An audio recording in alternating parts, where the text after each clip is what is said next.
G'day and welcome to another beer review. And boys and girls, welcome to another beer review. Now this beer I'm going to review, I think you might have seen the can.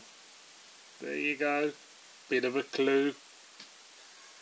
I'm going to dedicate this review to a person called Mr. Average. Now, who is Mr. Average? Mr. Average drives a Ford Mondeo, lives in a semi-detached house, new build, married, got 2 kids, boy and a girl.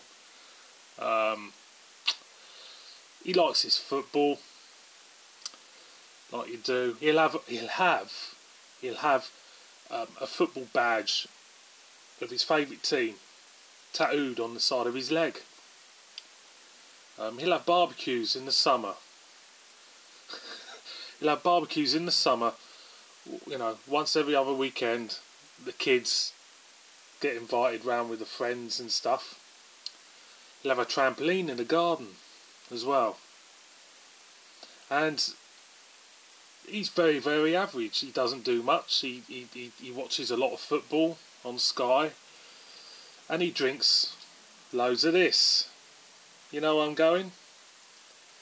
Boys and girls, ladies and gentlemen, children of all ages, welcome to a beer review. A beer review which I've been putting off for a very, very long time. And a beer review which I should have played some Australian music in the background to add to its authenticity. But the problem being, it's not even brewed in fucking Australia. So boys and girls, let me introduce to you Foster's Crafted for Refreshment, 4% ABV, got Melbourne at the top, it's brewed in fucking Manchester, there's the backside, 500ml.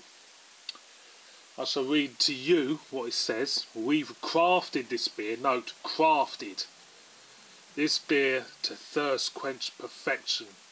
Enjoy ice cold. It's got to be ice cold.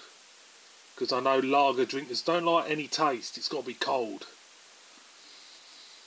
Just as William and Ralph Foster would have wanted. Of course, they're in fucking Australia. It's fucking hot. So you're going to have a cold drink, ain't you? Brewed in Europe by Heineken. There you go. Now, before, you know, I don't want this to be a slag fest of a beer review, alright, it's very hard to do, believe you me, but I looked up the history of this one. It's the second most popular beer in the UK, behind the dreaded Carling, which, if you watch my review of that, smelt like my cat litter. This one, now, there's a lot of owners who own this franchise around the world. Australia and India is owned by AB InBev. In Europe, it's owned by Heineken International. In Brazil, it's owned by Brazil Kirin. Canada, Molson Coors own this. US, Miller Coors own this. So, you know, they made a shitload of you know, money out of this. Let's face it. You know, Paul Hogan did the adverts in the 80s, and that really pushed it forward on the UK market. And you know, let's be honest, in the 80s, anything Australian was getting popular. Neighbours, Home and Away, Kylie Minogue, I Should Be So Lucky, and all that shit, and Jason Donovan and everything, and this. So it was first introduced in 1889 in Australia. It is 5% in the US, this 5%. In the UK, it's watered down to 4%. It was first imported into the UK in 1971, so it's been over here for quite a while. And the draft version is based on the dreaded Carlton Lager. So, I've waffled it on, like we do. Cracked her open, see what we get.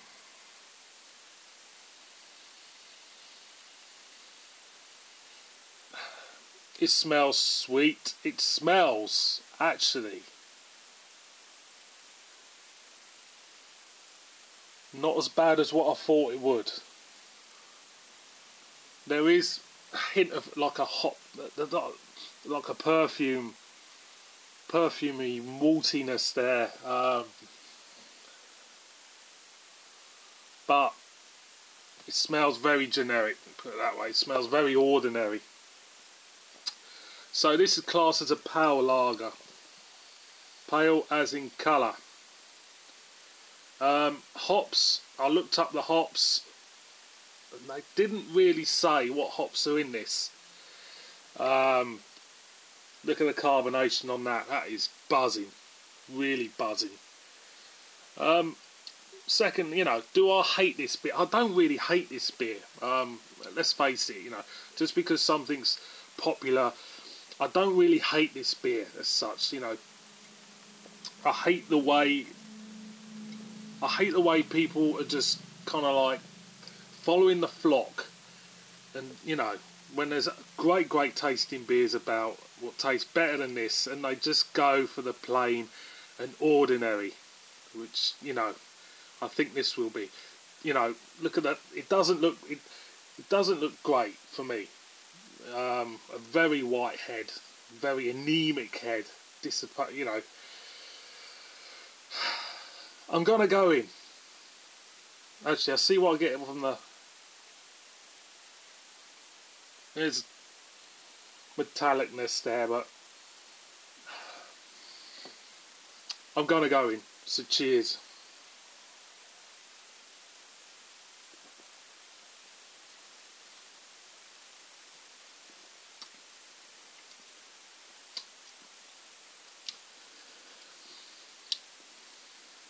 There's really, you get a slight faded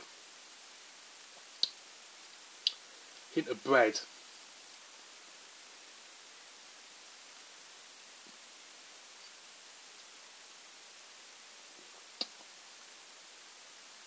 You know what? You get a hint of bread, hint of malt, and there is really, I'm not just saying it, there is really nothing there. There's just really nothing there. I've had lagers, like, you know, like some lagers, you do get a sense of hop, the sense of character there. You get a sense of taste. Even there's no metallicness to it, which, okay, you know, which is a plus point. Going again.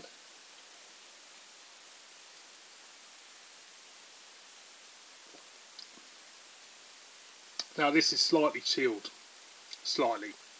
Did have it in the fridge, because people seem to think that, you know, drinking it dead cold is the right thing to do on lagers, which, you know, defeats the object, because you're trying to make, for me, when people put lager in the fridge, for me it's saying that they're trying to make it taste better for themselves by sticking it in the fridge.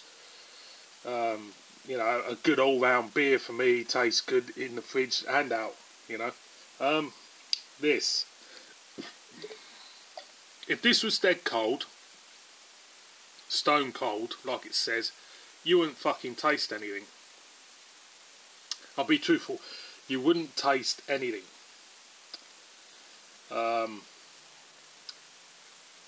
If I had a choice between this and Carling, I would choose this by a mile. That's saying something. That is really saying something. So it's just people, you know, cold, drinkable, and that's it. It's, for me, you know, it's not, for me, it's not, it's just something wet. Water's wet, and to be honest, if that was cold, it would be as a, you know, it would have as much character as water. So I'm going one more time, boys and girls. And if you watch this so far, 9 minutes in, I really applaud you for putting up with me with this. I'm going to make a toast to Mr. Average.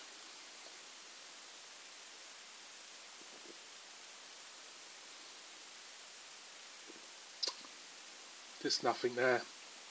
Boys and girls, thank you for watching this. yeah, thank you for watching this. I really appreciate it.